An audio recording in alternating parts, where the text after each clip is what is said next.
ഓസ്ട്രേലിയയിൽ പങ്കാളിത്ത വിസ ലഭിക്കുന്നതിനുള്ള കാത്തിരിപ്പ് പലർക്കും 2 വർഷത്തിലധികമായി.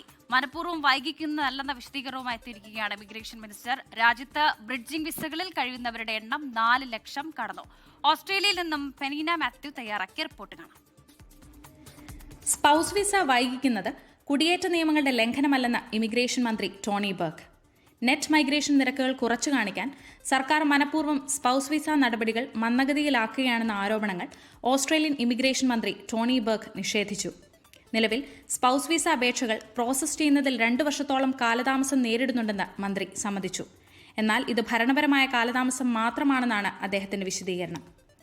കുടിയേറ്റ നിരക്ക് നിയന്ത്രിക്കാൻ സർക്കാർ ഈ കാലതാമസത്തെ ഒരു പരോക്ഷ മാർഗമായി ഉപയോഗിക്കുകയാണെന്ന ആരോപണങ്ങളിൽ കഴമ്പില്ലെന്നും അപേക്ഷകൾ പ്രോസസ് ചെയ്യാനെടുക്കുന്ന സമയം ഡിപ്പാർട്ട്മെന്റ് വെബ്സൈറ്റിൽ വ്യക്തമാക്കുന്നതിനാൽ അപേക്ഷകർക്ക് ഇതിനെക്കുറിച്ച് കൃത്യമായ ബോധ്യമുണ്ടെന്നും അദ്ദേഹം കൂട്ടിച്ചേർത്തു. ആഭ്യന്തര വകുപ്പിന്റെയും ഓസ്ട്രേലിയൻ ബ്യൂറോ ഓഫ് സ്റ്റാറ്റിസ്റ്റിക്സിന്റെയും കണക്കുകൾ പ്രകാരം 4 ലക്ഷത്തിലധികം ആളുകളാണ് ഓസ്ട്രേലിയയിൽ ബ്രിഡ്ജിംഗ് വിസയിൽ കഴിയുന്നത്. നിലവിലെ മൈഗ്രേഷൻ സംവിധാനം ആശങ്കാജനകമാണെന്നും ഇത് സർക്കാരിന്റെ മോശം മാനേജ്മെന്റിന് തെളിവാണെന്നും ഷാഡോ ഹോം അഫയേഴ്സ് മിനിസ്റ്റർ ജോണോ ഡാനിയം വിമർശിച്ചു.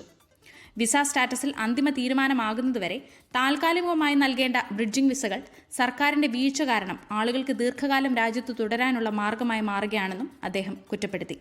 എന്നാൽ സ്കിൽഡ് വർക്കേഴ്സ് വിസ പ്രോസസ്സിംഗ് നടക്കുമ്പോൾ അവർക്ക് രാജ്യത്ത് തുടരാൻ ബ്രിഡ്ജിംഗ് വിസകൾ അത്യാവശ്യമാണെന്നും ഇത് ദേശീയ താൽപര്യത്തെ മുൻനിർത്തിയുള്ളതാണെന്നും മന്ത്രി വാദിച്ചു.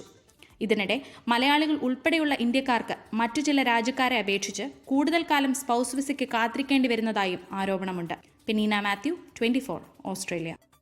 ലോകത്തെവിടെയായാലും ഏത് സമയത്തും 24 വാർത്തകളും ഓഗ്മെന്റഡ് റിയാലിറ്റി പാക്കേജുകളും എക്സ്പ്ലെയിനറുകളും വിശദമായി കാണാൻ ഞങ്ങളുടെ യൂട്യൂബ് ചാനൽ നിങ്ങൾക്ക് സബ്സ്ക്രൈബ് ചെയ്യാം.